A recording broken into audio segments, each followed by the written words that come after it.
Stredná zdravotnícka škola sídli na Sládkovičovej ulici 36 v Prešove v blízkosti fakultnej nemocnice s poliklinikou Prešov.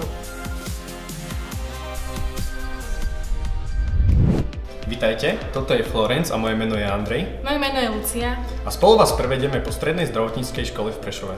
Ako prvých navštívime našich zdravotníckych asistentov. Tento rok naša škola oslavuje krásne 70. výročie svojho založenia. Patríme medzi najväčšie školy tohto typu na Slovensku. V učebni, ktorá imituje nemocničné prostredie, prebieha nácvik kardiopulmonálnej resuscitácie,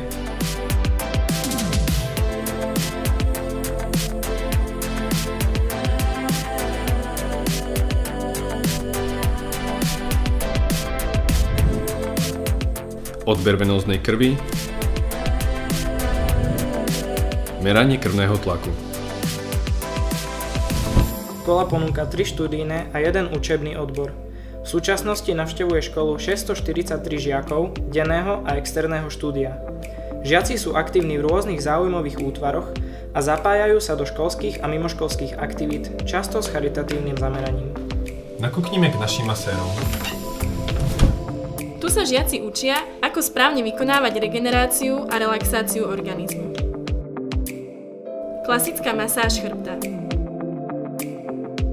Tejpovanie využíva sa v športovom lekárstve.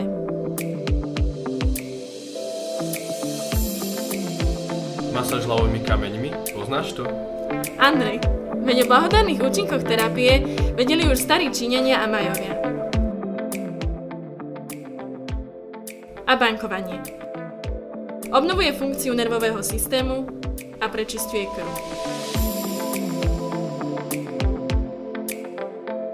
V tejto učebni práve prebiehajú cvičenia zubných asistentov. Žiaci sa učia správnu techniku čistenia zubov, pripravujú zubné pomôcky a materiál pre zubného lekára.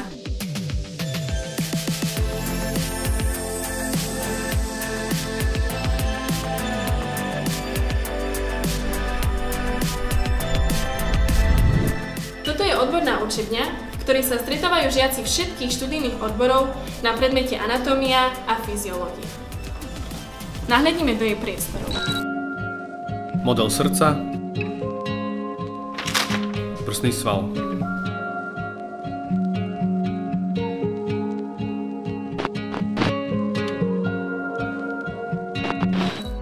Chceme poznať ľudské telo virtuálne a zároveň reálne.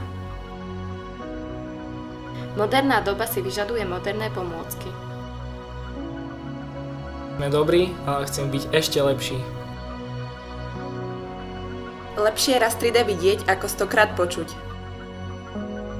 Bol by to skvelý darček 70. výročiu našej školy.